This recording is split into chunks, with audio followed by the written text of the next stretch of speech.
En afskaplega góð mennt hér hjá okkur í dag og það svona komið ný vídd í starfið, satt að segja, því að ég sé að fátt af, eða nær engin af þeim sem alltaf mæta á allar Þórbergssamkomur hér í héraðinu hér mættur í dag, því að það nú kannski ástæða fyrir því. Það annars vegar veðurspáin sem var svona leiðinleg fyrir þessa helgi og í öðru lagi þá vorum við náttúrulega með stór sýningu hér aðeins fyrir 3 vikum síðan eitthvað svoleiðis, þegar að Jón Hjartarson kom hér með verkið sitt sálminn blómið.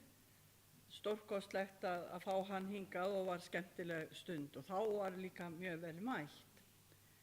Þannig að við höfum ekki vön að vera með 2 samkomur í mars, en það verða 20 ár síðan að Þórbergssetur tók til starfa, það er að segja 1. júlí 2006 og við ætlum svona að hafa svolítið meira við þetta árið fyrir bragðið og hluti af því þessi skemmtilega nálgun sem að við erum nú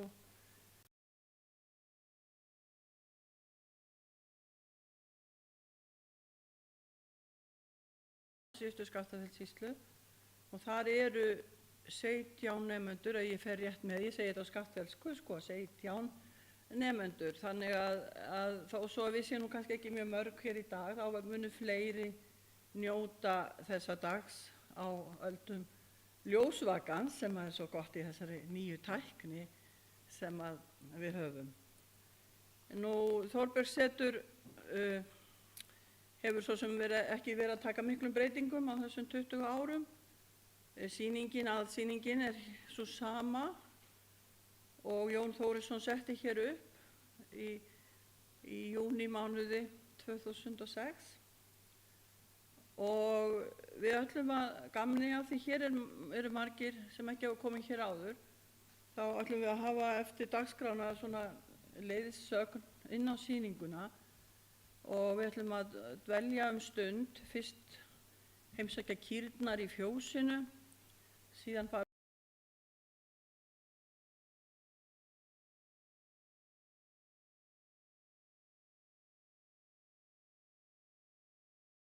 Bergshúsi. Ég veit ekki alveg hvernig það en nemendur framhaldsskólans og í þessu fjarnámi, þeir eru einmitt í skyldulesningu með íslenskan aðal, sem náttúrulega ein af bókum Þórbergs og kannski sögðu nú margir að Bréf til Láru væri svona tímamótaverk, fyrsta nútímabókin, en það líka talað orðið í seinni tíð að íslenskur aðal hafi verið mikið tímamótaverk sem skáld og skilgreind nú sem skáldævisaga. Og við ætlum aðeins svona, og þeir sem koma hér í dag, það hún Una Kjerúlf. Hún verðlaunahafi fyrir ljóðstaf Jóns úr vör og hún sem sagt já, ég þekkti nú ekkert lítið til hennar fyrir ég sá þetta bara allt í einu í blöðunum og mér fannst svo skemmtilegt viðtalið við hana þar sem hún var að höfða til unga fólksins. Og það það sem við erum kannski núna svolítið að gera, það að fá nýja vídd í starfsemi Þórbergsseturs með því að tengja starfið og verk Þórbergs yfir til unga fólksins í dag. Nú því þekkjum öll Halldórsumræðuna sem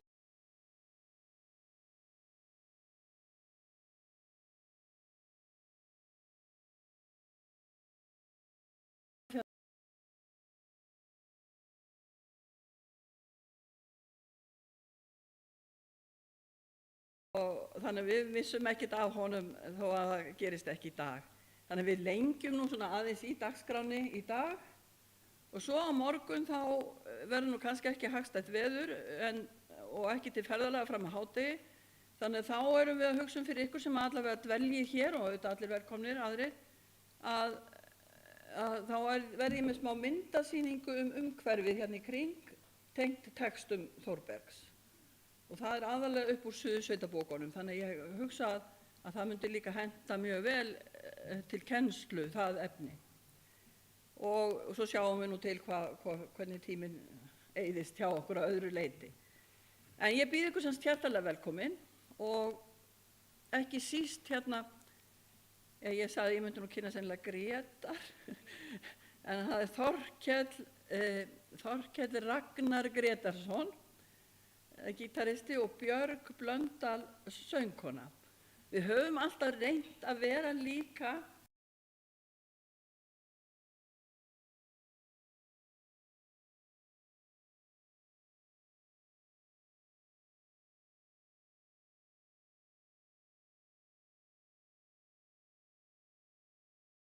því að þetta á örugglega eftir að vera stórkostlegt, bara gjörið þið svo vel og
Stefán Jónsson kom að var að tróða sér þarna inn. Stefán Jónsson kom að var að tróða sér þarna inn. Að horfa á fjall, fyrirgefðu mín. Gjörðu svo vel. Takk fyrir.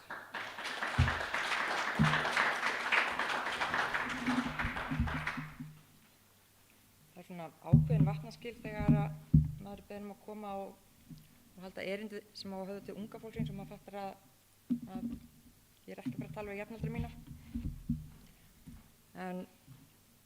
Og líka áðan þegar ég ætlaði að gera rosalega flotta glærusýningu og nota nýtt forrit og það fór allt í klessu og auðvitað ámann ekki að deila svona skakkaföllum en ég fann Andvað Þórberg svolítið koma yfir mig þegar ég kom og hann náttúrulega lét bara gamminn geisa og var ekkert að fela það sem úrskeiðis fór þannig að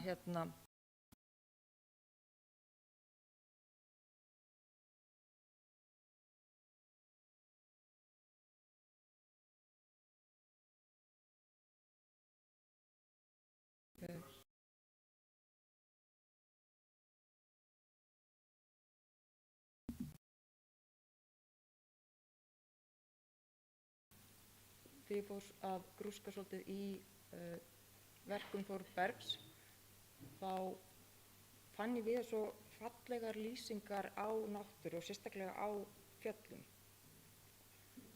og það sem ég var beðin að höfða svona til unga fólksins eða tala til þeirra þá kannski sérstaklega þeirra sem eru að lesa hann í fyrsta skipti að þá langaði mig svolítið að skoða svona hans sjónarhorn og það kemur svo skemmtilega fram í þessari lýsingu.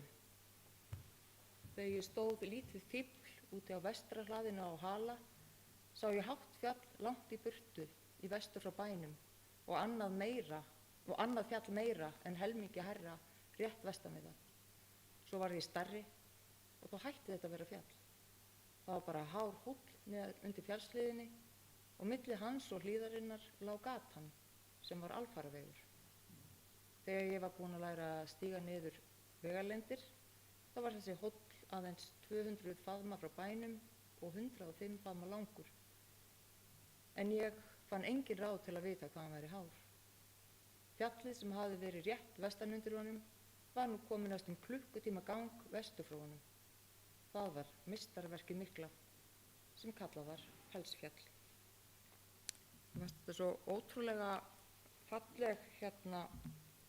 falleg lýsing og ég fór svona að skoða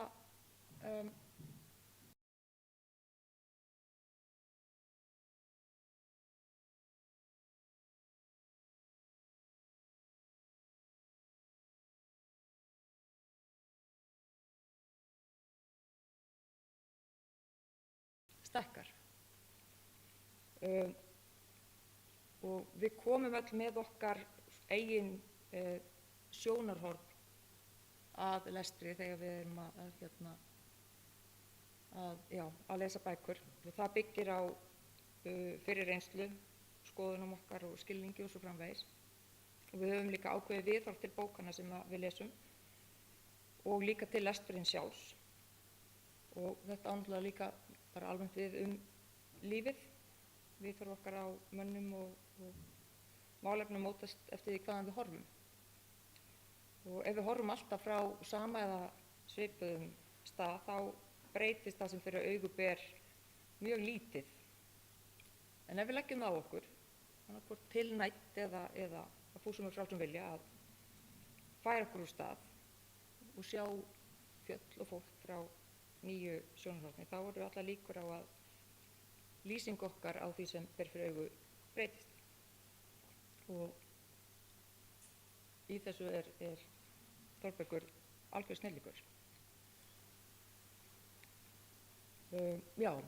Við uppgötvum nýjar víddir og líka nýjar hliðar á okkur sjálfum og bæði sem einstaklingum og sem að breytast bara við minnsta tilefni, að breytast bara við minnsta tilefni og tiltölulega stuttum tíma, bara sí svona.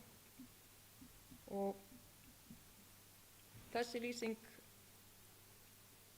lýsir svona skyndilegri afstöðubreytingu og svona umturnuna á fjalli sem að snar minnkar í augum stekkjandi barns. En fjall ekki bara fjall, það líka sá sem að horfir á það, eiginlega allir sem horfa á það. Og Þórbergur var náttúrulega meistari á ýmsum sviðum, flestir þekkja hann sem mikinn húmorista og mjög færan stílista. Hann hafði einstakt vald á tungumálinu, hann var vel lesinn og kunni vel, það þekkti vel íslenska alþýðumenningu og ræturnar úr umhverfi sínu. Það sem ég tók eftir þegar ég fór að skoða verk hans var einmitt þetta, hvað hann ótrúlega flinkur í að draga fram ólík sjónarhorn og á svolítið svona, ekkert alltaf svona augljósan hátt, hann getur svolítið falið það fyrir okkur og nær okkur svona með sér inn í söguna og þetta einhvern veginn svona, maður þarf svolítið að rýna í þetta til þess að koma auga á þetta stundum. Og það kannski ekki skrítið að maður sem að endurfæddist reglulega, held ég allavega 6 sinnum, hafi gott lag á að sjá hlutina frá ýmsum sjónarhornum. En það sem að mig langaði aðeins að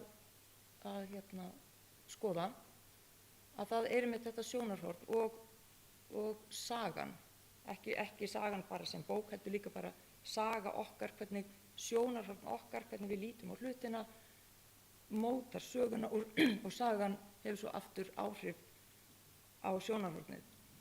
Og skoða líka svolítið lestur og samkennd í þessu tilliti sem ekkert endilega eitthvað sem að fólk tengir saman, en þegar betur reka á þá svona hangir þetta svolítið á sömu spýtunni.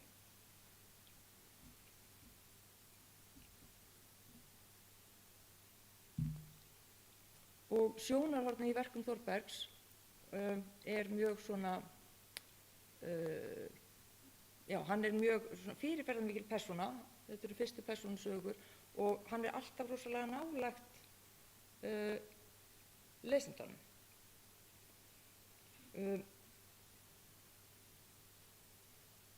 Sjónarhornið náttúrulega nú er ég búin að týna punktunum mínum. Já, sjónarhorn náttúrulega í sögum getur verið alls konar.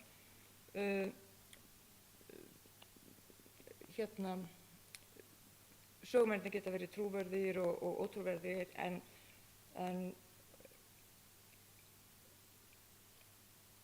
já, og þetta hefur svolítið áhrif á hvort við tengjum við það sem verið að segja frá umhverfið og persónuna. En Þórbergur hefur það mikið svona vald á stílnum að hann gerir þetta einhvern veginn ótrúlega áreynslulaust, þó hann sé að lýsa samfélagi sem að kannski ungi lesendur tengir kannski ekki mikið við og mjög framandi.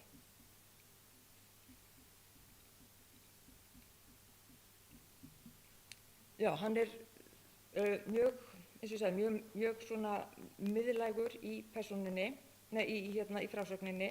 Hann svona main karakter í sínum sögum og þó að hann ýki og svona leyfi ímyndunaraflinu að fara í svona misraunsæðar áttir, að þá hann einhvern veginn alltaf svo trú sjálfum sér og einlægur að við svona samþykjum að fylgja honum og sjá hlutina með hans augum. Og hann skrifar líka það sem hann þekkir best, sig sjálfan og mjög hreinskilinn og miskunnarlaus í sinni naflaskoðun. Og varðandi stílinn að þá hann býður okkur svolítið að fara með sér í eiginlega tímavél, af því að hann ekki aðeins að fjalla liðna tíma heldur einnig nútíman. Hann nær einhvern veginn að spegla fortíð og nútíð svolítið saman. Þannig að sögumaðurinn Þórbergur ekki á einu plani í einum tíma, hann ofta á tveimur og jafnvel fleirum. Og þegar hann lýsir hrifnefni sinni og þá hann leið einhvern veginn ofta að gagnrýna hvað hann viðkvæmur og vandræðalegur og vitlaus, og bara í sömu setningunni þá fáum við svona eins og það eru tveim kastljósum beint að honum. Og þetta tvísægi eitthvað sem hann gerir mjög vel. Við sjáum sjónarhorn hans sem sögumanns, en í för með honum eru alltaf allar útgáfur af honum sjálfum frá ýmsum tímabilum. Þannig að persónan Þórbergur ekki bara Þórbergur í núinu, heldur líka litli drengurinn á Hala og forvitni gónarinn sem vildi skoða heiminn og ástsjúki unglingurinn. Þeir eru allir einhvern veginn fylgja með í frásögninni. Og hann hefur svona svolítið sjónarhorn barnsins, af því að hann svo mikið barn í hjarta sínu, en hann lýsir flóknum hlutum og tilfinningum á svona einlægan hátt, og flóknir hlutir fullorðinsheimsins, hann einhvern veginn svona brjótað og svolítið til merkjar, ofta á mjög fyndinn hátt, en líka svolítið svona tragískan. En hann alls ekki barnalegur, síður en svo. Hann býr yfir þeim eiginleika að hafa aldrei einhvern veginn sagt skilið við barnið í sér, og hann hefur alltaf haldið tengslum við það og ræktað, og það bara hluti af honum. Og það getur vissulega komið honum í klandur í samskiptum, og það kemur oft fyrir í frásögnum hans, en þetta getur líka verið skapað svona einhverja íróníu og þannig að frásögnin hún aldrei einföld eða barnaleg, heldur fáum við sem lesendur að horfa á hann sjálfan frá fleiru en einu sjónarhorni. Svo var eitt sem ég tók eftir í einni Suðursveitabókinni þegar hann tala æsku sína, að hann ótrúlega flinkur að tengja saman punkta sem aðrir sjá ekki endilega að hafi einhvern sameiginlegan þráð. Hann lýsir til dæmis hvernig ákveðin hljóð orða kalla fram myndir. Og það ákveðin prósenta fólk sem býr yfir því sem kallast samskyn, ekki samkyn, samskyn. Þannig að menn skynja eitthvað eitt, til dæmis hljóð, og á sama tíma kemur fram önnur skynjun, til dæmis litur. Og þegar ég las þessar lýsingar hans á því hvernig hann skynjaði þetta, þá hugsaði ég, hann hefur pottþétt verið með samskyn. Og þetta með sjálfstundum orð í litum og alls konar svoleiðis. Þannig að ég held að þetta geti líka hafa hjálpað honum með bara að ýta undir þetta frjóa ímyndunarafl sem hann bjó yfir, og þetta líka skapar ákveðin tengsl og sjónarhorn sem að aðrir kannski sjá ekkert endilega. Þannig að, og það getur líka haft það að verkum að öðrum eða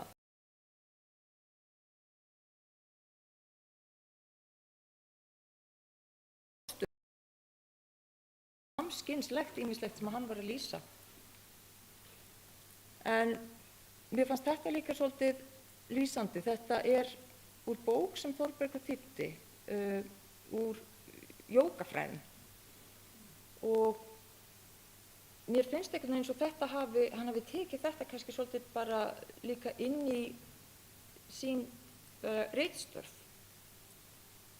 Af því að hann gerir það af svo mikilli nákvæmni og virðingu við bæði sjálfa sig og lesendur, að vera einhvern veginn trúr og að dæma ekki eykina nema af hennar eigin sjónarhæð. Þannig að mér fannst þetta vera eitthvað sem af því að hann náttúrulega aðfylltist jógafræði og guðspeki, var mjög vel að sér í því, þannig að mér finnst þetta vera svolítið lýsandi fyrir hans nálgun. En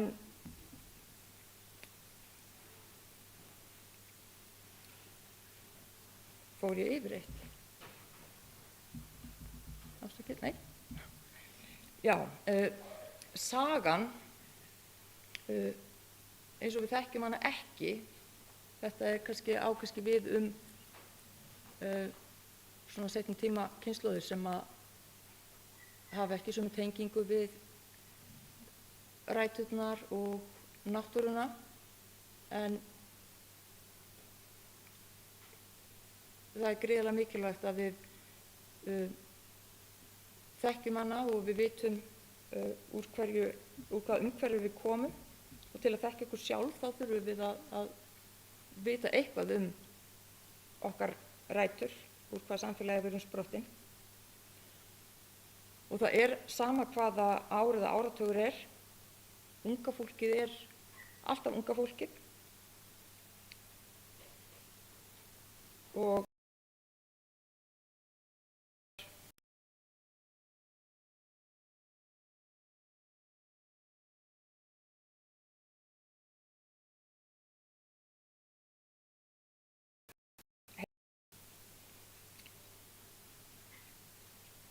en já, bækur í rauninni, sérstaklega bækur eins og Þórberg sem að ná að svona leiða okkur áfram og sýna okkur hlutina út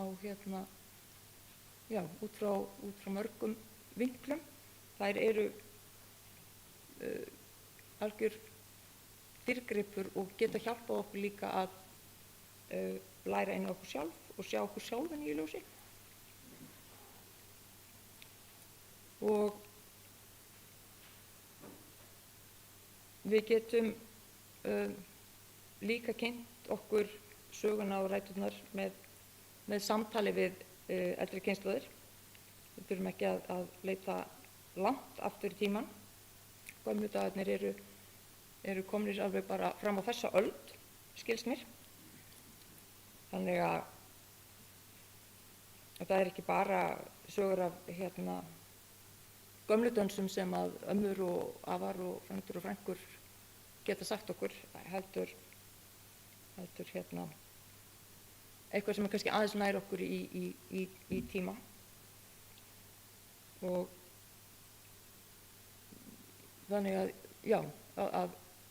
að bæði að lesa bækur og einhvern veginn tengist aftur rótunum og eiga samtal við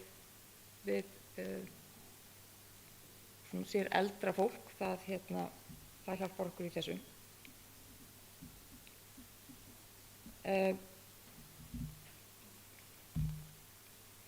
Lestur veitir okkur forskot allavega í nútímanum. Því miður þá hefur lestur farið minnkandi hjá ungu fólki og sennilega í öllum aldurshópum.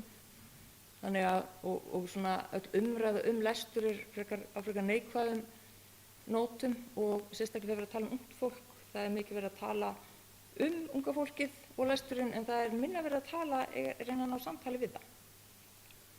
En lestur er náttúrulega mjög auðveld og gagnrýnd leið til þess að auka þekkingu og skilning og krefst núvitundar sem að við strögglum svolítið með. Fólk borgar formúur fyrir að komast í slíkt ástand nú til dags, en fyrir ekki svo löngu þá var núvitund bara hluti af daglegu lífi fólks. Fólk gekk bara í skólann, beið í biðröð, horfði út gluggann á bílnum og lét sér leiðast, en datt kannski eitthvað skemmtilegt í hug líka. Þannig að það getur verið áskorun að setjast niður með einhverja skruddu eiga lesana. Man hefur kannski jafnvel verið sett það fyrir, þannig að þetta er kannski ekki eitthvað sem maður hefur valið sér. En það er samt mjög hollt og gott að lesa annað heldur en það sem er bara létt skemmtilegt. Þetta er líka kannski það sem er svolítið erfitt og reynir á. Því að lesa er bara eins og hver önnur íþrótt, krefst æfingar og iðkunar. Ég held að það sé enginn sem kemur út úr grunnskóla sem getur sinnt skriðsund sér til gagns. Við höfum öll lært handtökin og svona, en við byrjuðum upp á bakkanum í einhverjum svolítið kjánalegum handtökum, en svo er þetta æfingin og þannig að því fyrir sem að við svona byrjum að lesa eitthvað sem kannski aðeins reynir á okkur, því auðveldari eigum við með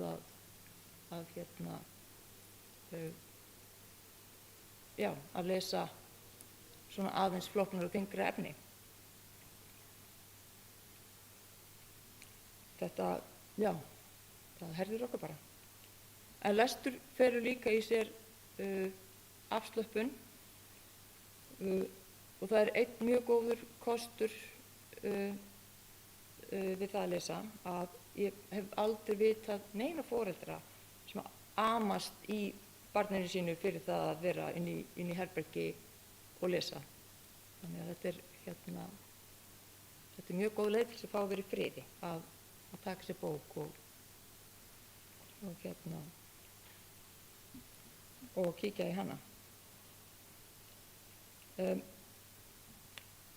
Það sem að mér finnst vera svolítið skemmtilegt við þennan áfanga sem við verðum að kenna núna er að ég heyrði af því að það væru afi og afabarn sem hefðu skráð sig saman í áfangan, og ég held að það sé einmitt svolítið lykillinn að því að fólk njóti lesturs, að lesa ekki bara í einrúmi, heldur lesa með öðrum. Og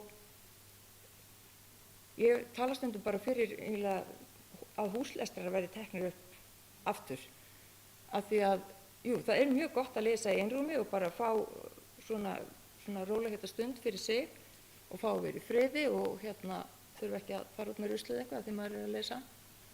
Enga kröfur gerðar á unglinga sem að liggja upp í rúmi með bók, en líka að lesa upphátt. Það er bara svolítið annar prósess og maður svona skynjar efni svolítið öðruvísi, til dæmis bara lesa fyrir aðra, lesa fyrir börn, lesa fyrir ömmu og afa líka, og tala saman það sem er verið að lesa. Það svona, það léttir svolítið að vera með öðrum í einhvers konar samlestri. Það getur verið mjög gefandi og líka hjálpar manni að skilja ef við erum að lesa bækur sem eru frá öðrum tíma og tungutaki kannski svolítið framandi fyrir okkur. Þannig að spyrja og ræða það sem er verið að lesa. Því að já, það gerir okkur bara svolítið flinkari og femari bæði í lestri og líka í tjáningu. Og svo náttúrulega tæknin býður upp á marga möguleika. Því sem ég lesa þá á ég líka við að hlusta, því að það ekkert allir sem hafa möguleika á því að nýta sér bækur. Það bæði hægt að, það líka hægt að hlusta og lesa á sama tíma. Þannig að það eru ýmsar leiðir færar, þannig að það ættu allir að geta nálgast lesefni.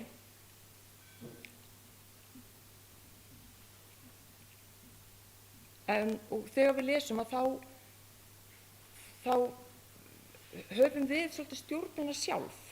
Við ráðum hraðanum og ferðinni, af því að svona í samfélaginu það er mikil pressa og svolítið mikill hraði, og þetta svolítið, þetta tökum við svolítið stjórnina. Við getum stoppað, staldra við, flett aftur, lesið aftur, pælt í orðum, spurt ef við erum að lesa með einhverjum, og við þurfum svolítið að bara beita eigin hyggjuviti og innsæi til þess að meta hvort að persónur eru trúverðugar og hvort að hvort að orð þeirra og hegðun fara saman, þannig að þetta gefur okkur svona svigrúm til að pæla bæði í persónum og umfjöllunarefni og spegla okkur sjálf. Og það að lesa eykur samkennd. Það eru bara rannsóknir sem sýna það, og ef maður pælir í því að þá er það kannski svolítið augljóst. En þegar það er rætt unga lesendur, börn, unglinga og lestur, þá er oft vísað í PISA og einhvern árangur þar, og talað mikið unga fólkið, en það er ekki beðið að koma endilega kannski með lausnir, en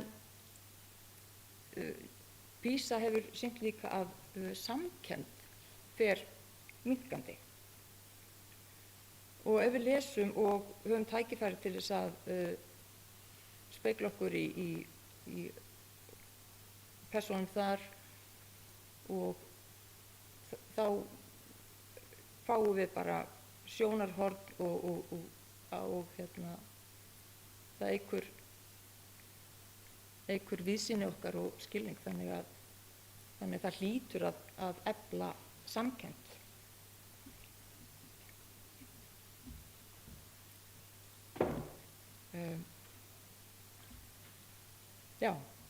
Samkennd er kennd. Við fæðumst sannlega ekki með hana, nema við höfum ákveðnar forsendur til þess að rækta hana, en við þurfum að fá þessa speglun.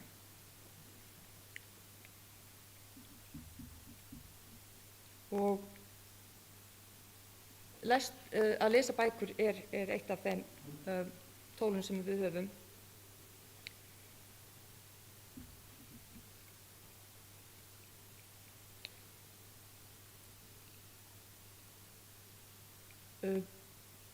Það er ekki svo langt síðan að lestur var hluti bara af daglegu lífi fólks. Það er það ekki í sama magni í dag, en fólk las bækur og dagblöð, en þetta er svolítið farið úr höndunum á okkur, sem eitthvað svona fysiskt, sem við getum flett og farið með hvað sem er. Við erum komin meira með lesturinn svona inn í kannski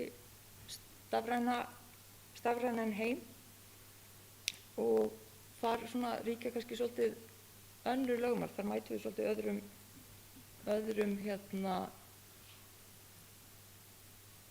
öðrum þáttum.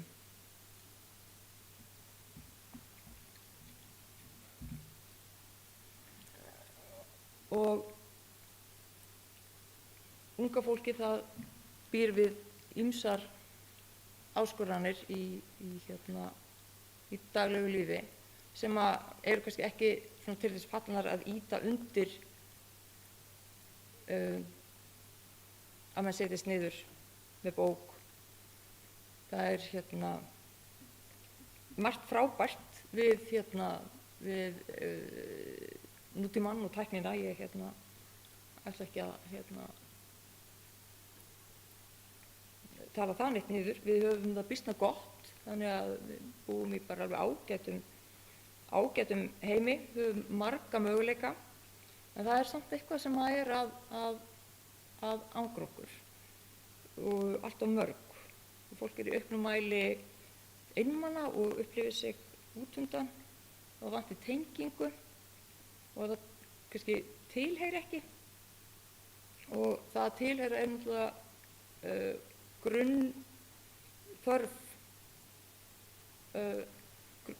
grunnþörf okkar og ef henni er ekki mætt þá er hætta á að það verði einhvers konar rof í samskiptum milli fólks og það, ég held að maður þurfi nú ekki annað en að lesa fréttir til þess að sjá að þetta er eitthvað svona í gangi sem ég held að okkur lítist ekki alveg nógu vel á.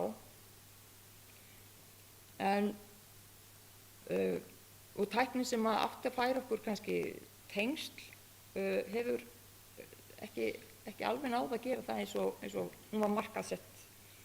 Facebook átti að tengja fólk en ég held að hún hafi kannski gert það fyrst en hún hefur svolítið einhvern veginn sundrað okkur og þó við séum mikið í símanum eða tölvunni að þá eru þau samskipti bara gerólík mannlegum samskiptum svona augliti til auglitis. En tæknin og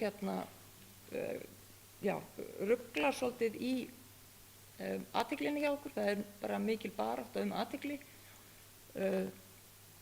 og algoritmarnir sýna okkur svolítið það sama.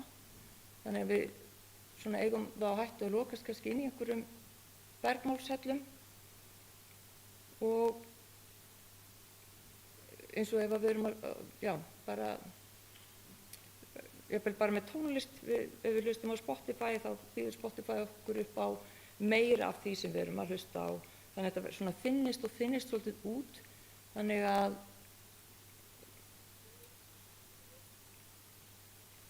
þannig ef við erum ung og að uppgötva heiminn og þetta er svolítið umhverfið að þá er svo mikilvægt að hafa eitthvað mótvægi við þessu áreiti og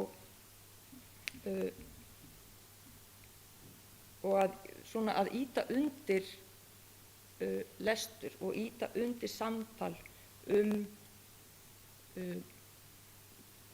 tilfinningar og persónur í bókum og spegla sig í þeim. Það held ég að sé svona mjög svona þægileg og auðveld leið fyrir okkur til þess að ná til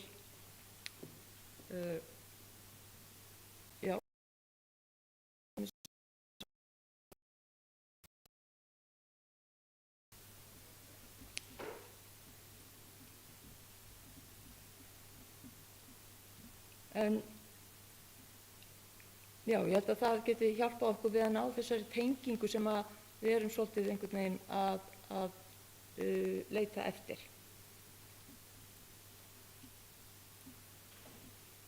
Og við þurfum einhvern veginn að búa til aðstæður þar sem við náum að nota góðar bókmenntir eins og bækur Þórbergs sem að svona taka okkur svolítið í ferðalag og tengja okkur svolítið við ræturnar og söguna og tengja okkur líka við það að umburðarlyndi, það ekki allir eins og við sjáum hlutina á ólíkan hátt og það er allt í lagi að bera virðingu fyrir því.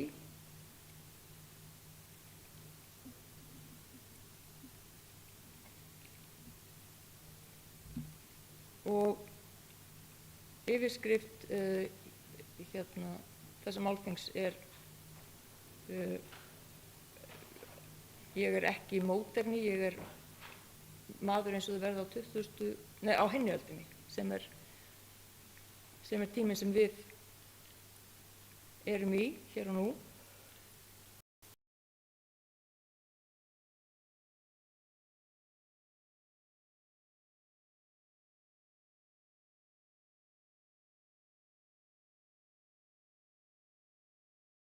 Líkur unglingum í dag, en hann var sannarlega á undan sinni samtíð. Það er margt sem við sjáum í dag sem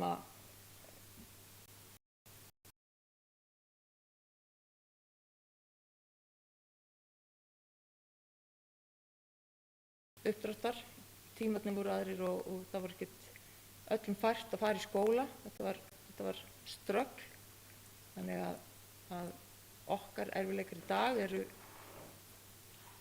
kannski aðrir en engu að síður þá var ungt fólk að glíma við þetta líka. Hann var með heilsukvíða, það er stórt vandamál í dag, þannig að sem að margir geta tengt við það.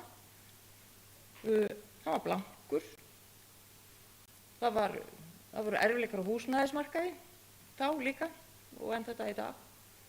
Og mögulega var hann svona með skynjaði heiminn öðruvísi. Þeir sem að hafa búið við samskynni, þeir falla undir það flokk að vera skynsegin, að skynjunin ekki svona eins og svona almennt viðurkennd. Menn tengja ólíka hluti saman og sjá hlutina einhvern veginn í öðru ljós en aðrir. Það voru vandræði í ástarlífinu, það enn í dag. Hann var aktivisti. Það eru margir sem að tengja við það. Hann fékk dóm fyrir ummæli. Hann lét skoðanir sínar í ljós.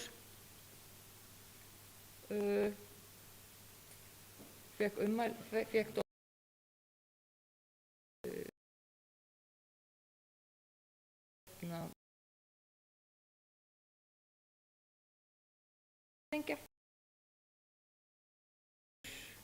Íslendinga til að gagnrýna Hitler og gagnrýna glæpi nasista. Og því var ekki vel tekið, en svo kom í ljós að hann hafði rétt fyrir sér og lét þetta ekki stöðva sig í að gagnrýna það sem honum fannst vera andstætt svona bræðralagi og mannkærleika. Hann var þýðandi, hann var frumkvöðull,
þráð. Ég held að allir geti fundið einhvern þráð milli sín og Þórbergs. Og þannig að, já, mér langar eiginlega bara að hrósa því unga fólki sem að valdi algjörlega ótilneytt að fara að sitja áfanga Þórberg. Það er mjög vel til fundið og vonandi verður þetta gefur mönnum forskot í dag að auka þekkingu sína og víðsýni. En mér langar líka að hvetja þessa framhaldsskólanemendur, og ég veit að það nú ekki bara fólk á framhaldsskólaaldri sem er í námskeiðinu, en mér langar að hvetja þess að halda áfram list Þórberg og líka taka hann sér til fyrirmyndar að því leyti að hann var svo ótrúlega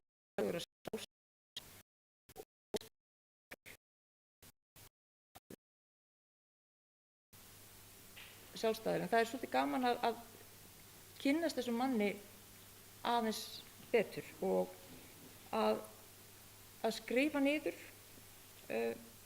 og skrásýta bæði stórar hugsanir og litlar, af því að við munum það sem við munum þangað til við munum það ekki, og þá er orð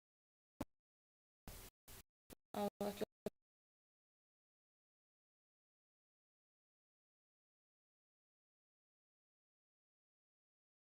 svolítið aðra sýn á fjallið. En já, lengra er það nú ekki. En ég vil bara gefa, hrósa þeim sem eru að lesa Þórberg núna og hvetja þau til þess að hvetja aðra til að skrá sig þetta námskeið, það verður haldið aftur. Takk fyrir.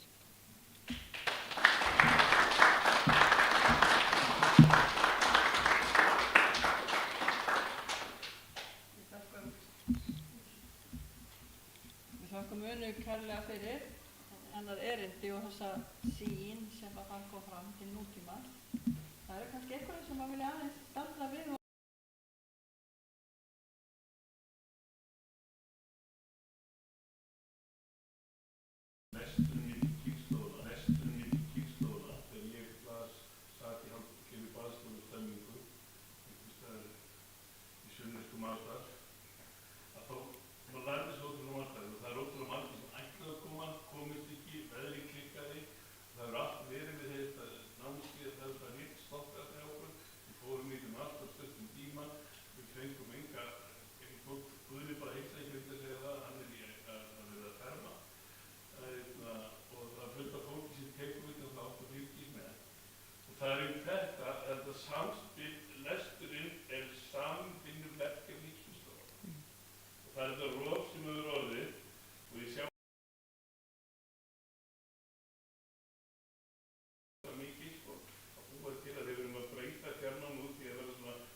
skemmtilegast, og ég held að Egill muni muna eftir þessari ferðartíð að koma hérna með okkur, og þetta er mjórir mikils vísir og vonandi náum að halda þessu úti næstu árin.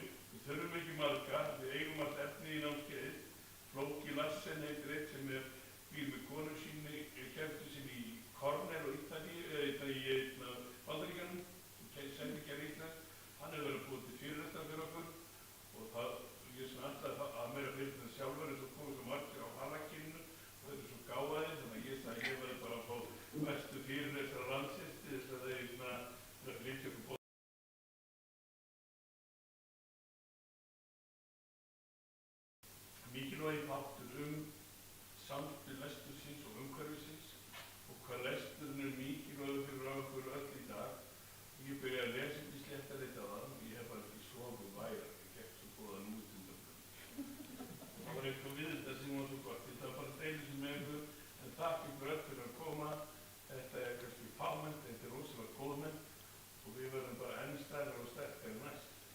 Ég er með einu spurningu til þín.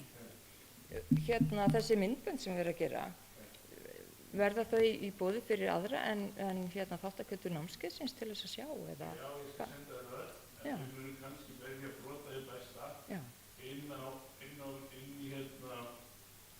inn í brota hið besta og setjum út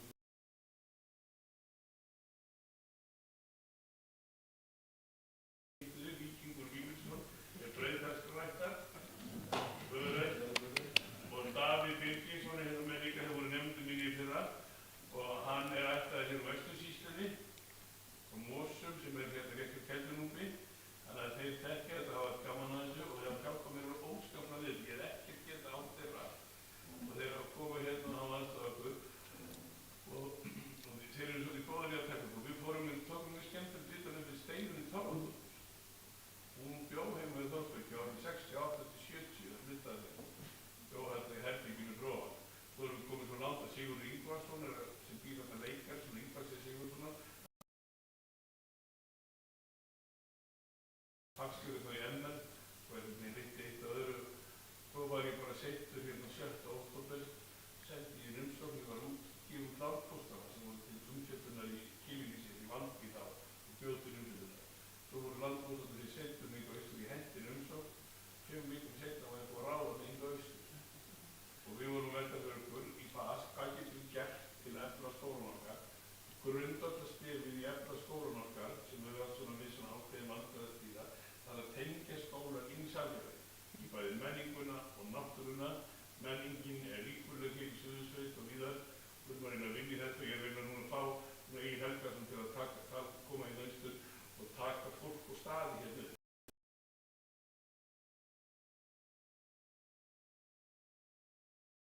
Sitt yfir hjá okkur því að þetta er nú svona byrja eftir að braga á þessu öllu. Þið eru svona að hjálpa okkur að verða betri og að skilja eitthvað að læra, en það er sem gegn í þessi námskeiði að fólk þarf ekki að skilja ykkur spurningum. 65% af námskeiðinu er leiðardagbók sem fólk skilar inn og skrifar, getur fengið leiðbeiningar og mér til aðstæður hefur við Hlíf Gylfadóttir, frænka mín á Vestmanni.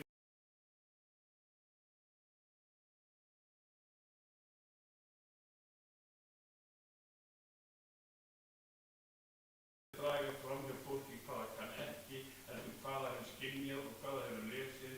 Þetta er ekki svona þurrt staðreyndastak og við erum bara fínkulitið óhrætt við okkur og erum ekkert hrætt í gervigreindina hingum við okkar fólks. Það er okkar fólks þegar við vitum að við fylgjum Þórbergi eftir í heimi förðu og ævintýra og þetta samspil lestarins og lesandan með þessi galdur og samgaldur erum við að reyna að býta hér og svo gaman hvernig þú rammaði þannig galdur inn í viðtalinu, eða í erindinu. Takk fyrir mig. Fyrst ég var að hvetja unga fólki til þess að lesa Þórberg og til að skrifa, fyrst að þú varst að sækja þarna, þá vil ég hvetja þig líka til þess að sækja og senda inn þessi myndbönd sem við erum að gera. Svo erum komin stokkin upp á vagn í næsta samtali og við munum gera þetta okkur ekki, en því það er við. Þetta er skemmtileg nálgun og þá er kannski næst að fá meiri söng. Er það ekki það? Þakkaðu vel upp. Ég kann ekki að loka þessu, þetta Canva, já. Er einhver nær?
Það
Sendi texta Þórbergs í framhaldsskólanum í Austur-Skaftafellssýslu í áraraðir, í misjöfnum mæli og í misjöfnum magni.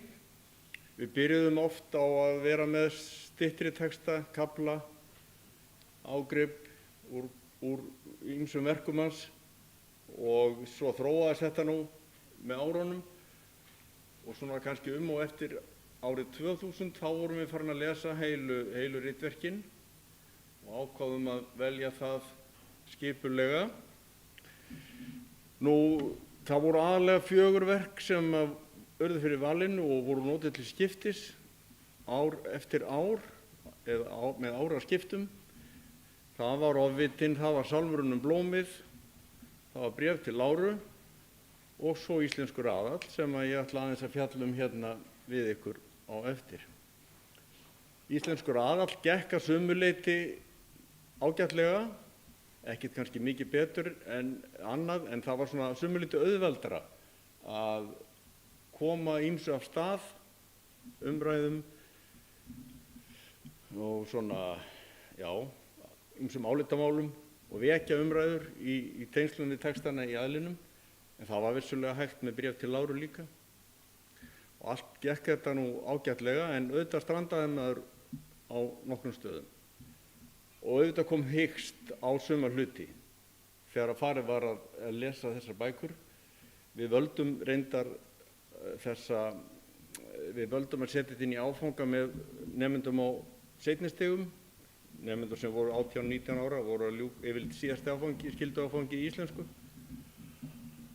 Og það svona, en þetta leiddi til ýmsra vangaveltna og aldrei gerðum við þetta eins.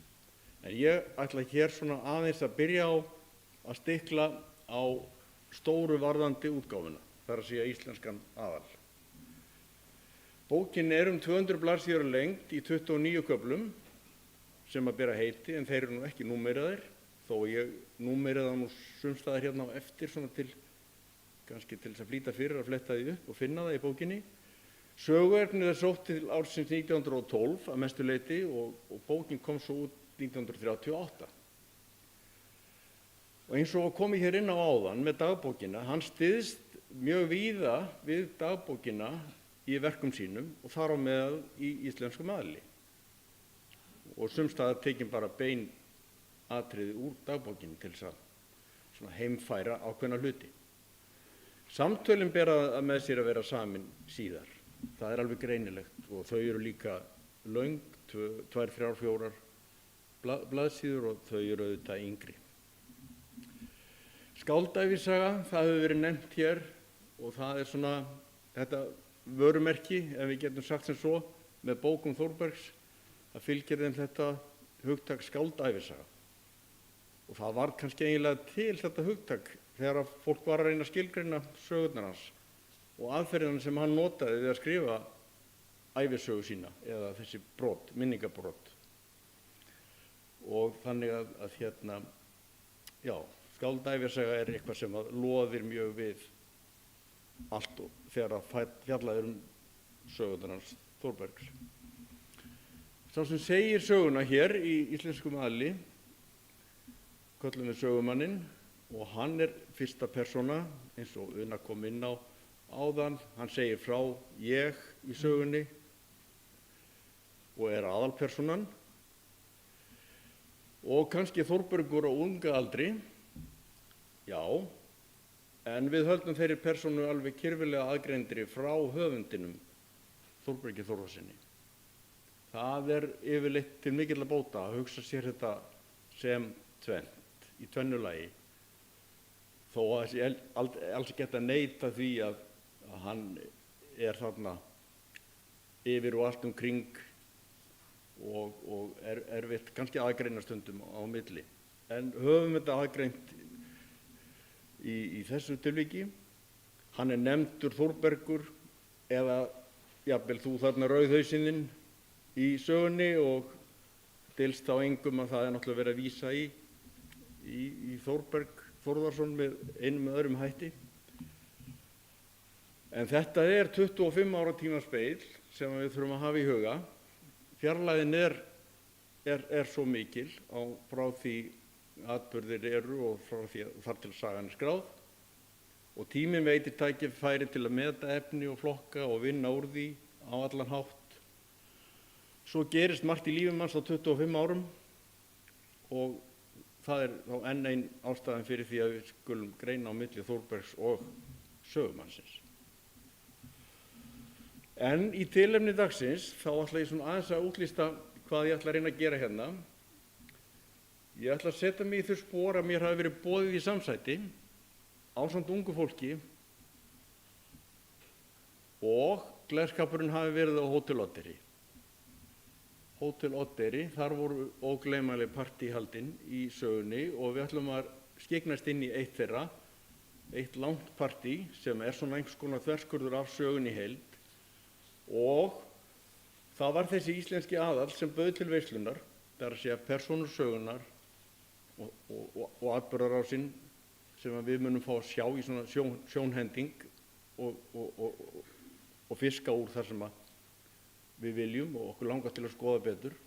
Við tiltum okkur á aftasta bekkinn, hábekkinn, og við látum eins og flugur á vegg, fylgjumst með hvað framfer, og ég mátti punkta hjá mér svona ýmis samtöl sem urðu á bekknum í kringum mig hjá unga fólkinu sem var með mér, og það kom að fá einn atriði hér fram, alls ekki mikið, ég verð að drepa niður á nokkrum stöðum og fara hratt yfir sögu.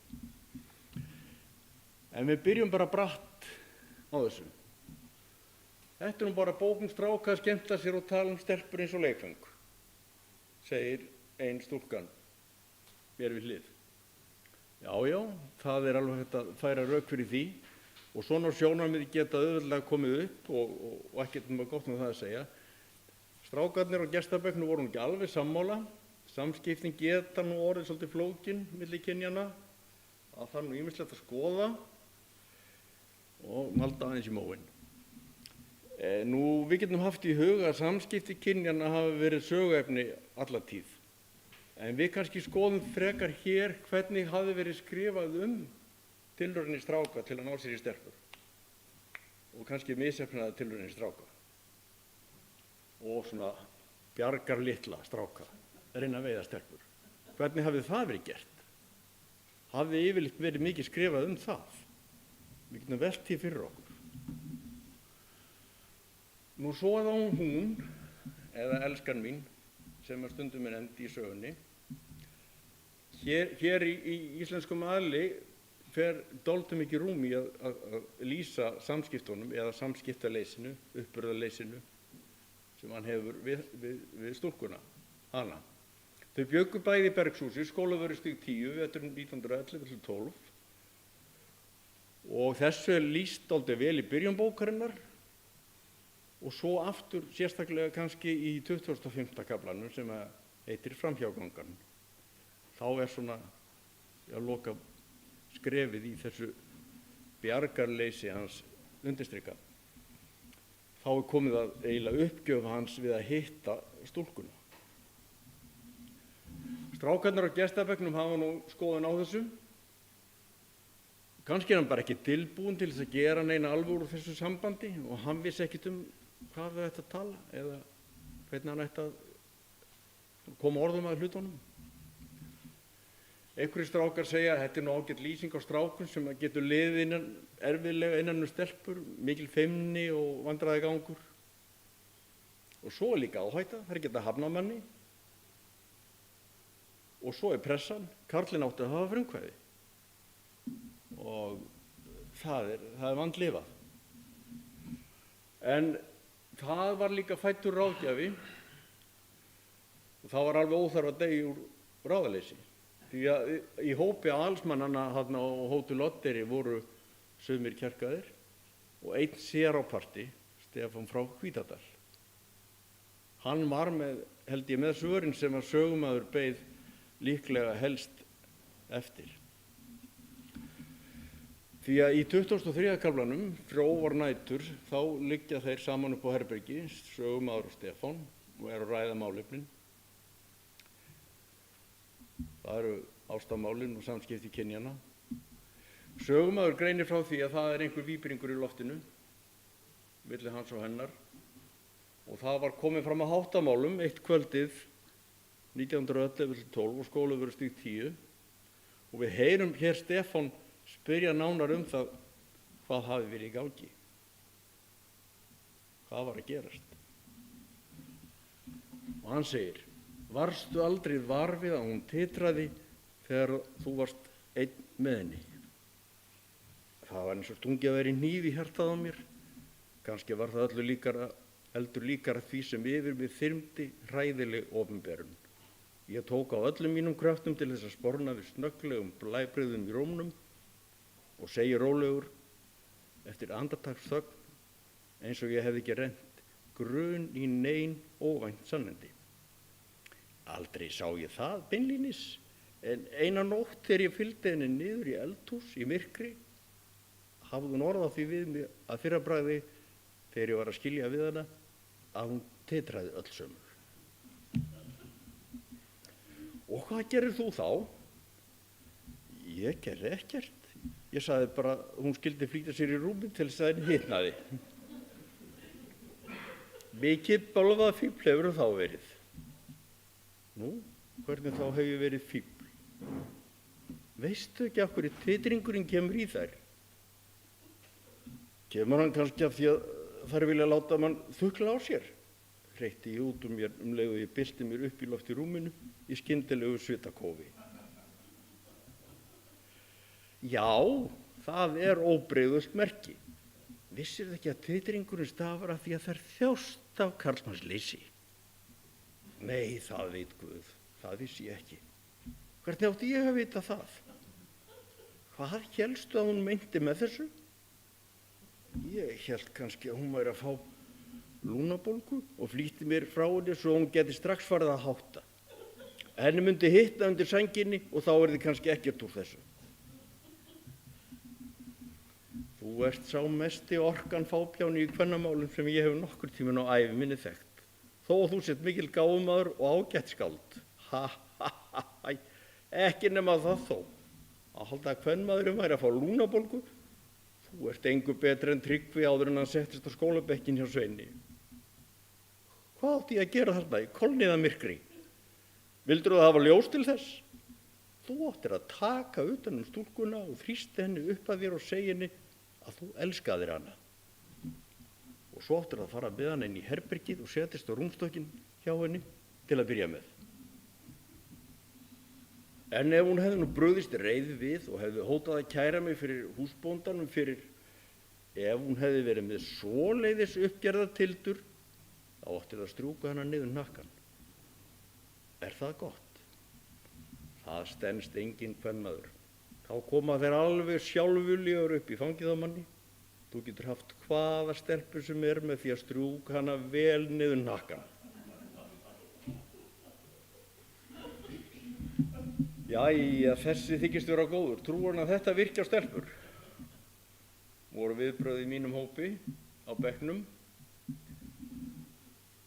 Þá fórum nú krakkarnir að ræða það sín á milli að það væri nú kannski tilefni til þess að ræða þessi mál aðeins frekar. Þetta væri nú byrjað á stóru máli, samskipti kynjanna þarna. Þarf ekki aðeins að ræða það frekar. Hvað með stöðuna árið 2026? Og það varði upp í samræðu og það var ýmislegt sem var til og ég punktaði bara lítilsháttar hjá mér.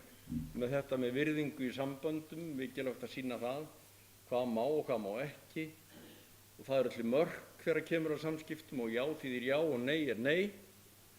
Svo var talað markaleysi sem einhverju sögðu væri vaxandi, sérstaklega hjá ungum karlmönnum þegar kemur á nánum samskiptum. Við þökkuðum bara aðalsmönnunum mjög vel fyrir að koma inn á þessi mál.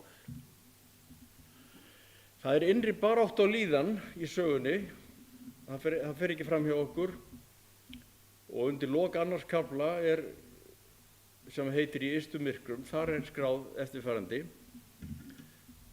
Ég dróst ekki heim í reysi mitt fyrir seint á næturnar eða með morginum undir fótaferðatíma.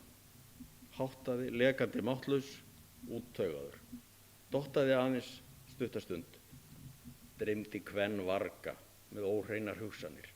Rauk þá á fætur og hóf flóttamarsinn.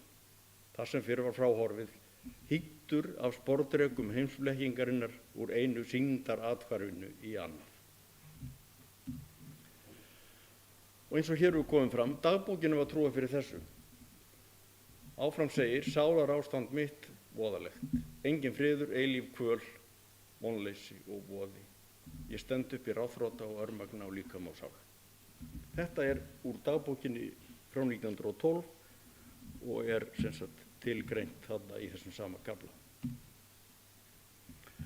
Svo berst talið af sjálfsmynd og flótta, forðun og frestun í framhaldi af öllu þessu. Já, ekki hefur sögumanni liðið vel á þessum tíma og sjálfsmynd hans ekki sterk og svo er hann eins og að sjá flótta frá öllu, ekki bara frá stelpunni sem hann ætlaði að heimsækja þarna á Ströndum. Maður ætla nú ofta að gera góða hluti en gengur hægt að koma sér að verki.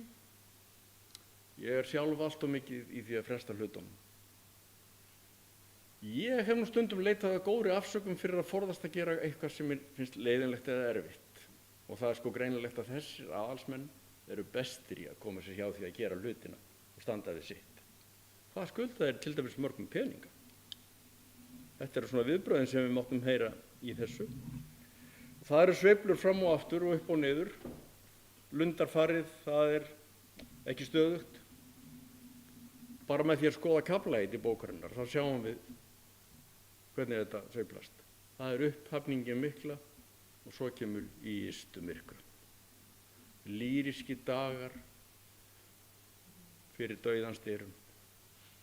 Og svo koma í röð rómantískir tímar, dauðir dagar, frjóar nætur.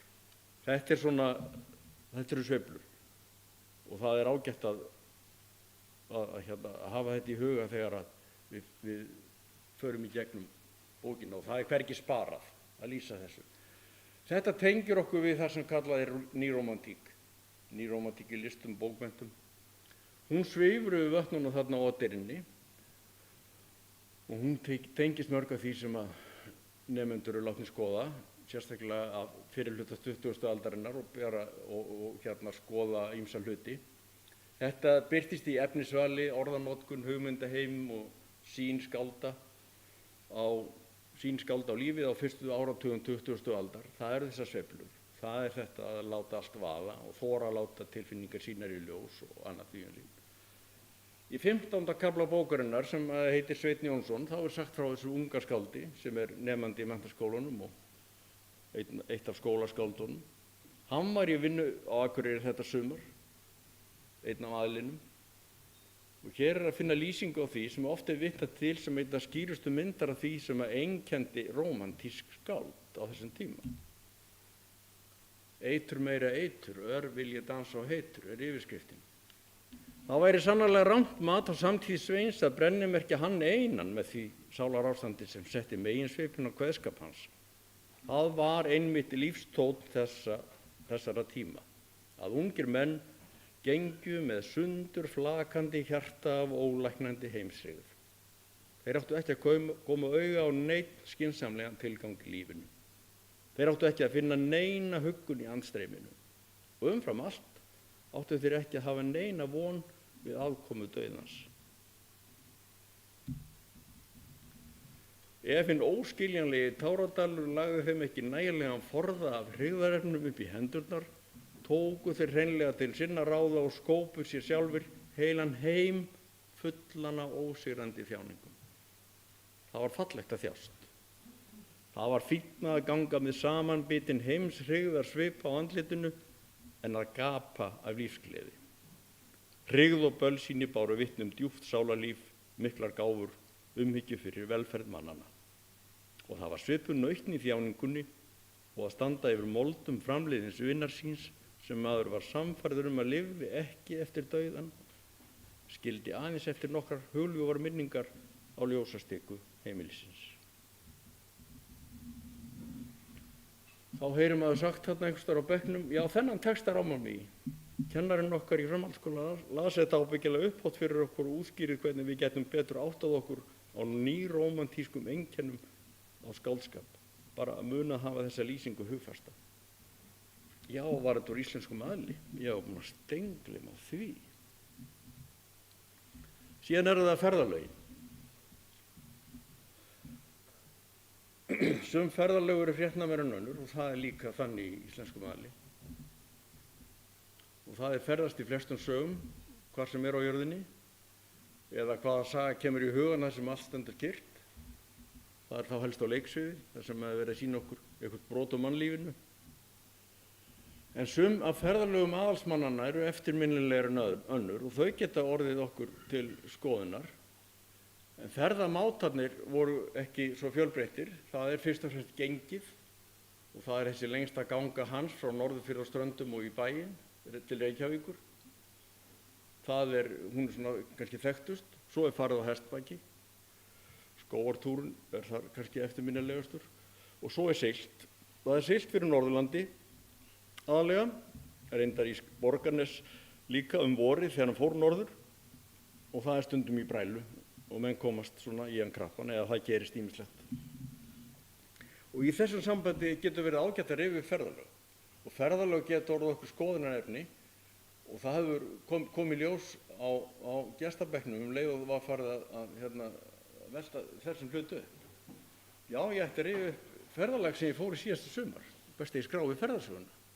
En hvar ætti maður að byrja? Eða hvernig á að lýsa ferðalagi ef ég hef verið í skipi og drullu sjóvik allan tíman? Það er nú kannski ekki sögulegt. Eða hvað? Og svo ef ég ætti að telja upp alla möguleika til ferðalaga og það er nútíminn á bíl og hjóli og fjórhjóli og allt þetta. Nema hann segir hérna, hef nú aldrei ferðast á hestbaki, bara rétt prófað að fara á hestbak. Þannig að þetta eru breytti tímar, en þetta gefur tilefni til þess að skoða þessa þætti. Söngur og kveðskapur vakti athygli einhverra og það má kannski aðeins rifja það upp og það er víða talað um ljóð og kveðskap í íslensku maðli og það er farið með kveðskap yngri og eldri skálda. Og sagan hefst náttúrulega á þessari frægu sviðsmynd þegar hann er staddur á Skólavörðustíg við Símarstöður og þar verður til kvæðið Nótt sem hann rauk svo inn og skrifaði hjá sér og hélt svo áfram að yrkja þegar að fyrsta erindið var komið og hann er auðvitað hreykinn af kvæðinu og fékk að birt í Ísafold þarna vorið. Og þetta kannski var til þess að einhverjir fóru að skoða þessa hluti og einhver punktaði hjá sér 18 skipti þar sem sungið er í íslensku maðli. Oftast er það sögumaðurinn sjálfur sem segist raula, söngla eða syngja. En það er nú ekki mikið minnst á söng í veislum eða mannamótum, þannig að þetta er ekki svona glaumur og gleði í gleðskapnum að syngja. Heldur er þetta sögumaður, hann er ýmist einn eða í félagsskap með einhverjum fáum og segir frá því að hann sé að raula hitt og þetta. Og stundum eru nefnd fleiri sönglög samtímis, Öxar við ána og Táp og fjör og frískir menn. En það skráði ég bara sem eitt tilvik, segir hérna, og ég er vissum að ég hef mistað af einhverjum tilvikum. Já, skráði hann þetta í dagbókina. Átti hann sín uppáhaldslög eins og ég er með minn spilunarlista í dag. Þannig að það er hægt að sjá svona ýmsar tengingar á milli ólíkra tíma og spilunarlistin hefur kannski var hann til í dagbókinni, ég veit það ekki, ég hef ekki skoðað það. Svo eru það eftirminnilegar persónur. Mannlýsingarnar fá mikið pláss í íslensku maðli. Í efnisyfirlitunum sjálfu eru bara 6 kaflar sem bera heiti karlpersónum og þær fá ítarlega umfjöllun og í nokkrum öðrum köflum eru fleiri karlar sem fá til viðbótar sem fá sínar lýsingar. Kannski erum við komin vel yfir tuginn af körlum þegar við erum uppi staðið. Já, þessar lýsingar á körlum eru langar og þreytandi, heyrir maður sagt. Ég sóna nú bara út þegar bætist einn kallinn í viðbót, segir annar. Já, mannlýsingar hafa greinilega verið sérstakt áhugamál Þórbergs. Það sést vel í þessari bók. Þeir eru nú ekki miklar hetjur þessi kallar, sumir bara unglingsstrákar eins og þessi Sveinn og aðrir hálfgerðir furðufuglar eins og Sólon í Slungaríki og Stefán á Steinstöðum. Já, við punktuðum bara niður fáein atriði. Líklega er þetta bara meiri alþýðuhetjur og kundagshetjur. ekki hefðbundnar sagnahetjur eins og í Íslendingasögunum. Og svo heyrir maður sagt, kannski er þetta bara einhvers konar andhetjur. Erfiðleikar leystust ekki í lífi þeirra og þessar hetjur vinna engin sérstök fræðarverk. Og svo er líka spurt, hvar eru kvenhetjurnar? Eru þær engar? Svo er umræðan um mál og stíl og þá verður maður að taka hvað er að segja, taka mið af því hvað ungir lesendur segja og hvað þeim finnst. Frásagnarmátinn er sérstakur, orðatiltekin eru mörg, fjarlægin okkar frá tíma sögunar eru 100 ár plús. Það eru margorðalýsingar, það eru ýmsar málalengingar og það eru ólík áhugamál nú og þá. Já. Það eru mismunandi háir þröskuldar fyrir nútíma lesenda inn í söguefnið, vissulega. En við getum skoðað ýmsa þætti og eitt hlutverk þeirra var að velta fyrir sér hvað eftirtektarvert heyri ég, hvað heyri ég og sé svona sem að ég geta búntað hjá mér. Þetta er bara örfá dæmi. Einum fannst Trolltuðra mjög sniðugt yfir stúlku, Ólöfu stúlka. Og þau skrifuðu mikið fleiri eftirminnileg orð. Svo voru nokkur orðatiltæki sem þau skrifuðu hjá sér. Öll persóna hans verkaði eins og hún væri margþvæld í hretviðrum mikillar veraldarreynslu. Þetta var Jón Strandfjeld. Og annað var, ég var að smá dreipa á brennivínsflöskunni til þess að knýja fram í mér mótstöðuafl gegn hamarshöggum þessara hinstu stunda. Já, ekki hefur hún liðið vel hana. Þannig var hún á hestbaki. Þessi endurminning var svo einkennilega þokukennd að hún líktist fremur slitri úr illa dreymdum draumi eða daufri endurminningar skímu úr fyrra jarðlífi heldur en upprýfin frá vöku þessa lífs. Og þarna er hann að villast á þessari frægu göngu sinni úr Norðurlandi áleiðis til Reykjavíkur og komin upp á hálsinn á milli Skorradals og Hvalfjarðar og eins og eftirminnilegt var, sneri við á miðri leið og enda á hann í Skorradal aftur, snarviltur. Jæja, hvað stendur nú upp úr þegar fer að nálgast lokinn á þessu öllu? Hvað var eftirminnilegast? Við þurfum að taka eftir einhverju sem við viljum setja svona efst og fremst og segja, já þetta flokka ég sem svona mitt uppáhalds eða setja í efsta sæti. Og það komu margar uppástungur. Einhver sagði, mér fannst 27. kaflinn. Ég þrái algleymi, mér fannst hann bestur. Þegar þar er komið undir lok, eins og við sjáum, 27 af 29 köflum, sögumaðurinn nýkominn gangandi til Reykjavíkur, staurblankur, og kemst að því að annað koffortið er týnt sem hann sendi í skipið að norðan með Tryggva Sörfuði. Og við viljum fá aðeins betri rökstuðning. Hvað er það fleira í 27. kaflanum sem er svona eftirtektarvert? Kaflinn er stuttur og knappur, hann er bara rúmlega 3 blaðsíður og nánast eins og stuttmynd. Allt mjög myndrænt. Lesandinn sér á eftir sögumanni ganga vestur í bæ að kvöldi. Það er eins og myndavél svona sé á eftir honum. Við sjáum á bak hans þar sem hann gengur. Hann hittir mann. Það er Tryggvi Sörfuður, en hann er ekkert nafngreindur. En við erum samt látum þekkja hann. Strax að samræðum þeirra á milli og við vitum að þetta er Tryggvi. Hann er ekkert kynntur til sögunar. Það þarf ekki. Myndin segir það sem segja þarf.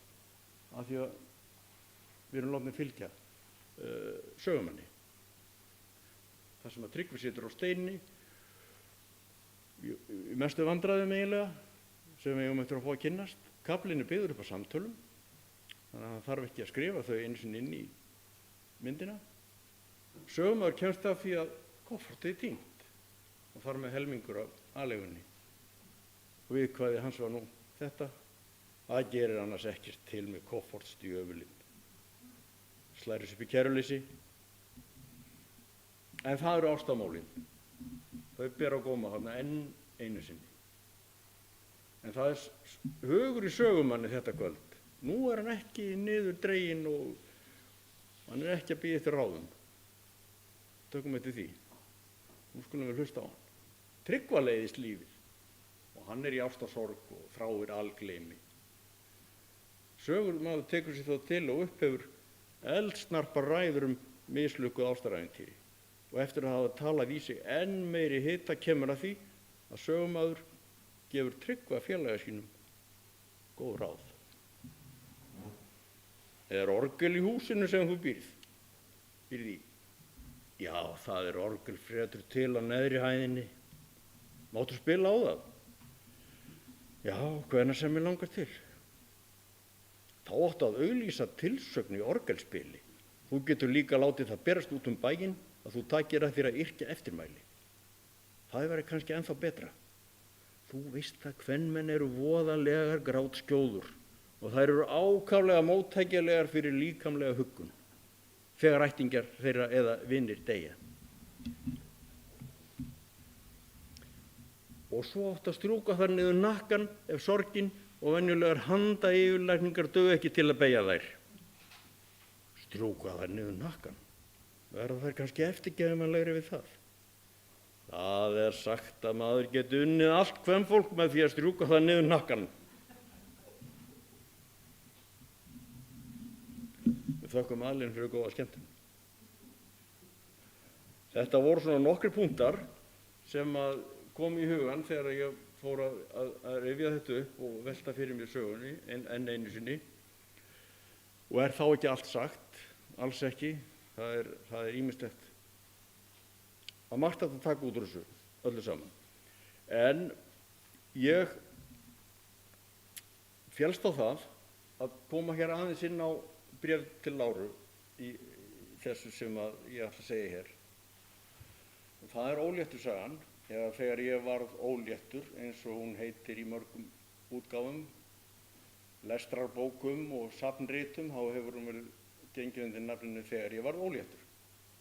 Hún er mikið stytt hér, ég ætla að hlaupa svona á aðalatriðunum og þetta er svona einhvers konar, já þegar Þorbjörg fór að ræða þetta við mig þá myndi hún mig á þetta, ég hefði einhvern tímann í Hrollaugstöðum fjallað óléttarsöguna og ég fór nú að rifja þetta upp og fann eitthvað hjá mér sem ég hafði notast við á þeim tíma í Hrollaugstöðum í maí 2003. Þetta mun hafa verið á uppstigningardag, 29. maí, Þorbjörg, ef maður rétt. Og þá var komin svo mikill hugur í fólk hér slóður og Þorbjörg og Fjölni fremst í flokki með Þórbergs setur. Já, ég held það nefnilega. Þetta var tilengað þessu, þetta var svona bara stóra upphafið af Þórbergs setrinu öllu saman og það sem að ég svona ætla aðeins að koma að þessu hérna í lokin með óléttusöguna. Stundum þarf eitthvað sérstakt að koma til og hreyfa við okkur í hversdagslífinu til að við endurmetum stöðuna. Við könnumst við atvik eins og að einhver hafi staðið við dauðans dyr í bókstaflegum skilningi og það hafi breytt sýn viðkomandi á lífið sjálft upp frá þeim degi. Aðrir þekkja hafa átt við erfiðan sjúkdóm að glíma og staðið þá fyrst fram fyrir því að hugleiða hvers virði góð heilsa er.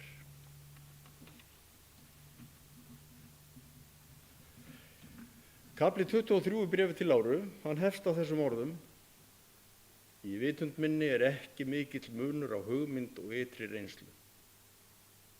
Svo lýsir Þórbergur því hversu mismunandi næm við erum fyrir því sem á dag okkar drífur ævina. Og niðurstaða hans er á þessa leið: En ef voldugt ímyndunarafl eða sterkar andlegar hreyfingar standa að baki næmleikanum, getur þessi dýrmæta gáfa orsakað veikleika, líkamlega bilun eða hysterí.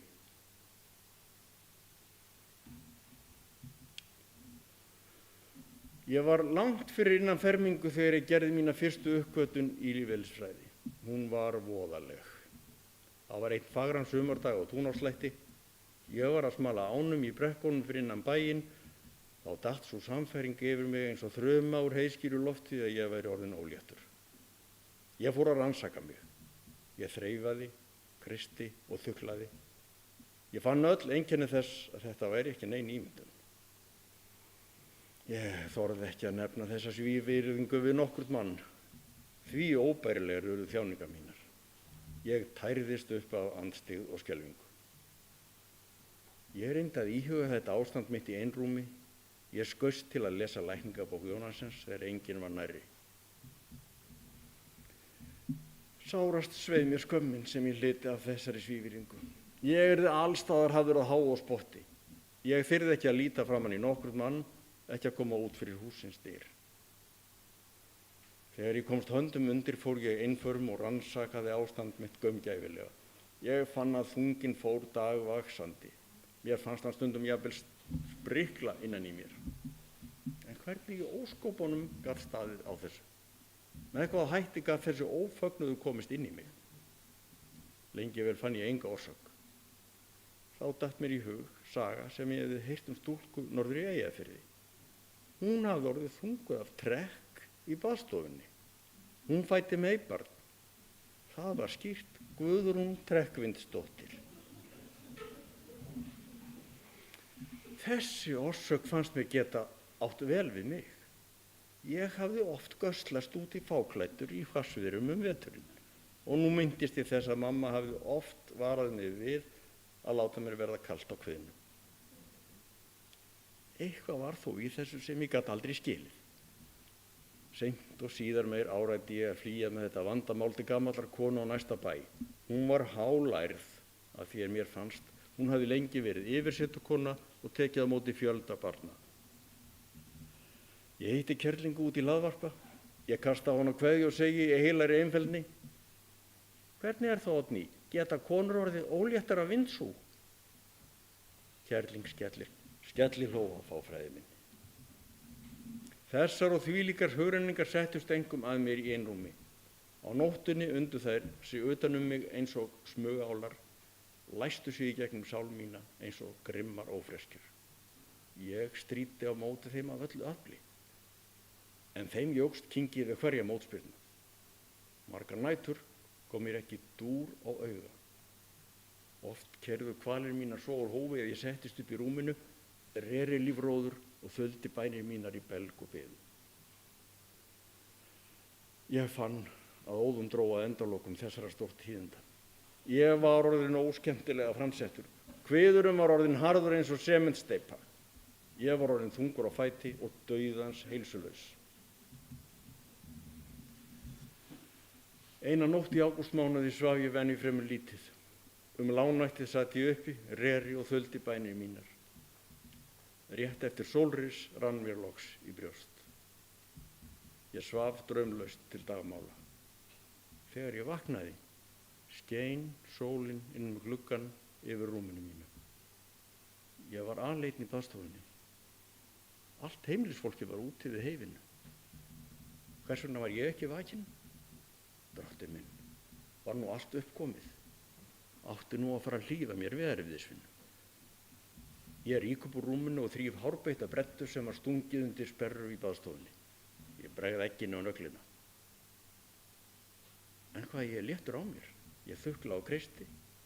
Það gerði ég alltaf þegar ég komst höndum undir. En nú brá einkennilega við. Ég var andskotan ekkert neitt framsettur. Kveður að linur og slæftur eins og í slægðum þorski. Hvernig stendur á þessu? Ég gríp speilinu á veggnum og spegla mig í bak og fyrir. Og ég sannfærðist að ekkert væri að mér. Ég ríði mér ekki fyrir gleði. Ég sting brettinu undir sperruna, klæði mig í snatri og þýt út. En hvað ég var léttur á mér. Það var engu líkar en hnullungsbjargi hefði verið velt úr kviðarhólun á mér. En hvað kom til? Það er mér hulin ráðgáta en það dag í dag.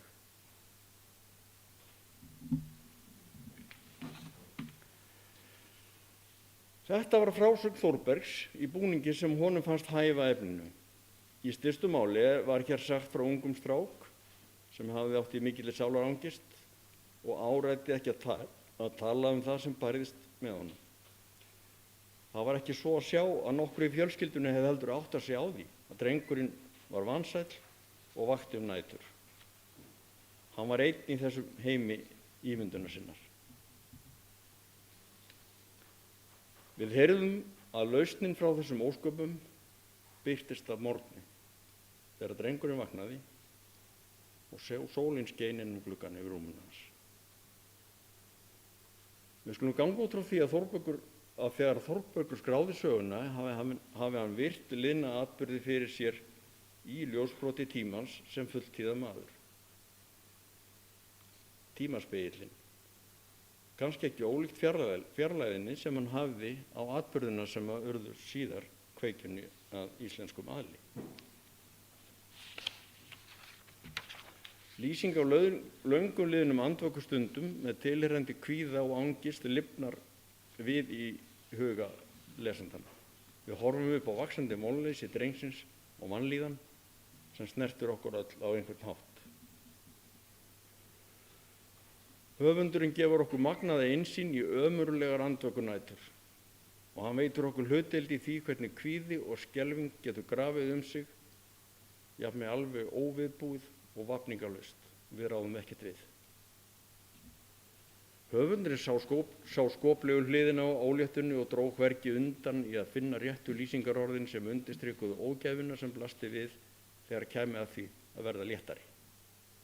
Þetta var sannarlega grábölvað ástand og það má brosa af því þegar allt garð gengið. Það viss lækningamátur fólginn í því að sjá erfiðu hlutina og vandræðagang hversdagsins úr fjarlægð og frá nýju sjónarhorni og í ljósbroti tímans. Þá getur verið mikil lausn að geta gert grín að öllu saman og hlegið með öðrum. Því verður slegið föstu hér og nú að það geti virkað vel sem hvíld í depurð og létt á hörðum kvíðahnút að lesa óléttusöguna hans Þórbergs og velta fyrir sér efninu. Unglingar hafa eflaust á öllum tímum átt erfitt með að þroska, móta og finna sjálfsmynd sína og finna til nægilegs sjálfsöryggis í amstri dagsins. Andleg líðan ungs fólks virðist heldur ekki vera upp á það besta á okkar tímum. Kannski var hún það heldur ekki fyrr meir. Við vitum það bara ekki. Við vitum ekki hvernig ungu fólki leið áður fyrr.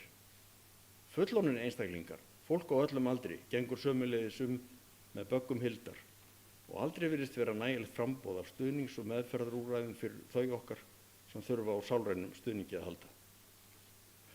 Með lestri góðra bóka má sjá að mannfólkið á við svipaðan vanda hjá öllum tímum. Við höfum ekki mikið breyst og viðbrögð okkar við fjölbreyttum og stundum flóknum aðstæðum í dag, þau eru rauninni í grunninn þau sömu og hjá forfeðrum okkar. Við búum við allskyns tækni undur og þægindi, samt leggjum við andvaka með þunga og sál og líkama. Og við göngum jafnvel svo langt að kenna nútíma trekkvindum sem fylgja sumum af þessum græjum að hafa laumað þessum þunga undir beltið okkar. Þann 20. mars í gær sagði almanakið að væri jafndægri á vori. Sólarhringurinn skiptist þau tímamót til helminga í dag og nótt. Himintunglin þau veita okkur jarðarbúum af reglufestu, þá birtu sem okkur ber, hvorki meira né minna. Jafndægri á vori minnir okkur líka á að dagsbirtan fer upp frá því að hafa vinninginn og mann náttmyrkrið að gefa enn frekar eftir. Ljósbrot heitir fyrirbæri sem birtist okkur einna skýrast í gangi sólarinnar. Ljósgeislar sólarinnar falla gegnum gufuhvolfið og brotna með þeim hætti að okkur sýnist sólin hærra á lofti en hún í raun. Sagt að þessi hæðarmunur við sjóndeildarhringinn sé álíka og þvermál sólkringlunar sjálfar. Blessuð sólin, eins og amma mín sagði svo oft, birtist fyrir nokkrum mínútum fyrr upp úr haffletinum að morgni og sígur nokkrum mínútum síðar í sæ að kvöldi fyrir tilstuðlan ljósbrotsins. Verum vakandi og njótum ljósgeislarna sem að sendir eru mér og þér. Verum vakandi fyrir því að benda hvert öðru á það undur sem ljósbrot úr textum Þórbergs Þórðarsonar getur veitt inn í lífið okkar. Lengjum með því daginn okkar. Kærar þakkir fyrir mig.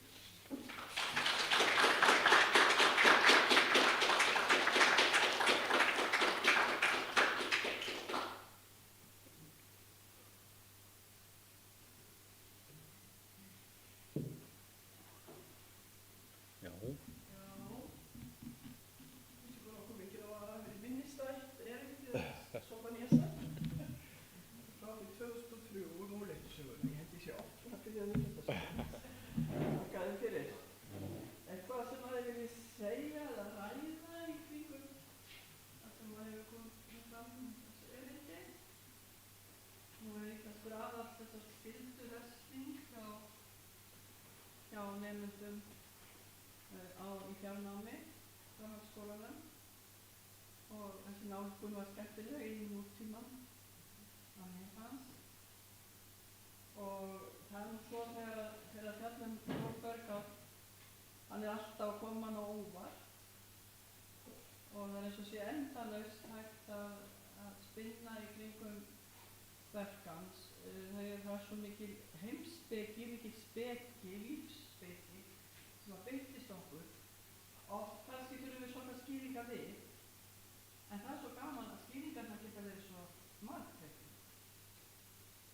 Og það er eins og misjafnt stundum hvað hver og einn les út úr hverju verki.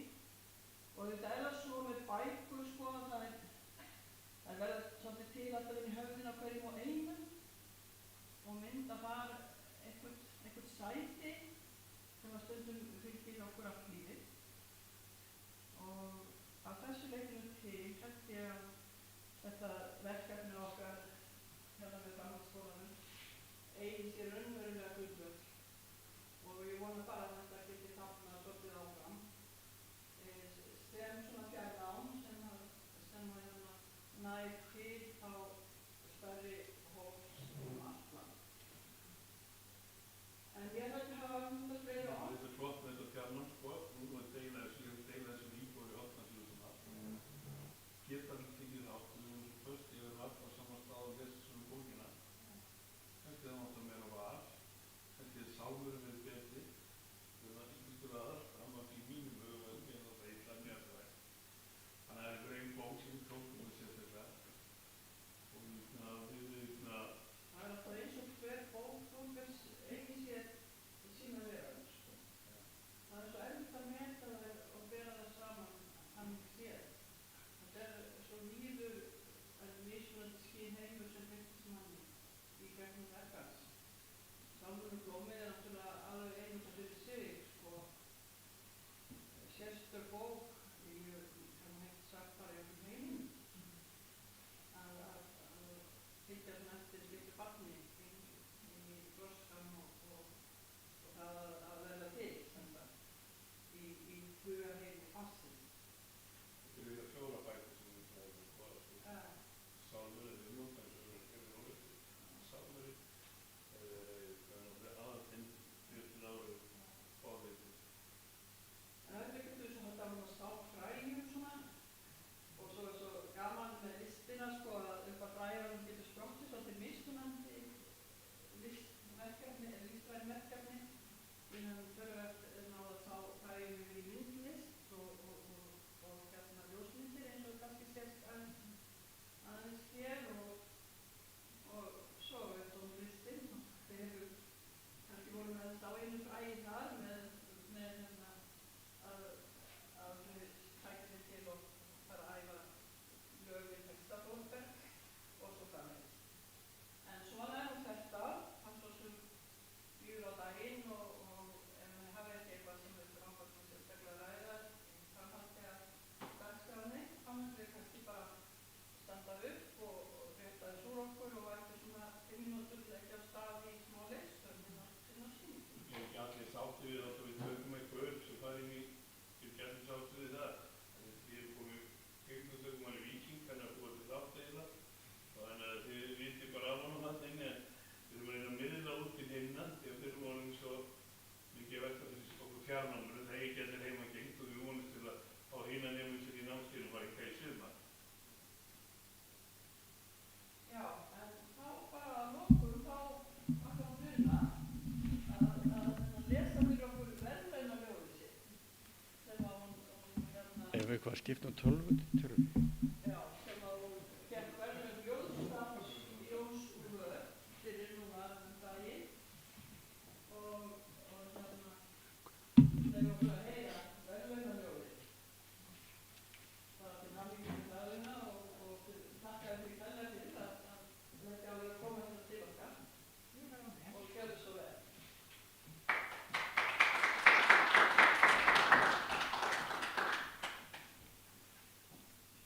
Já, þetta ljóð heitir sem sagt Framlag mitt í minningarbanka nærri útdauðra hljóða.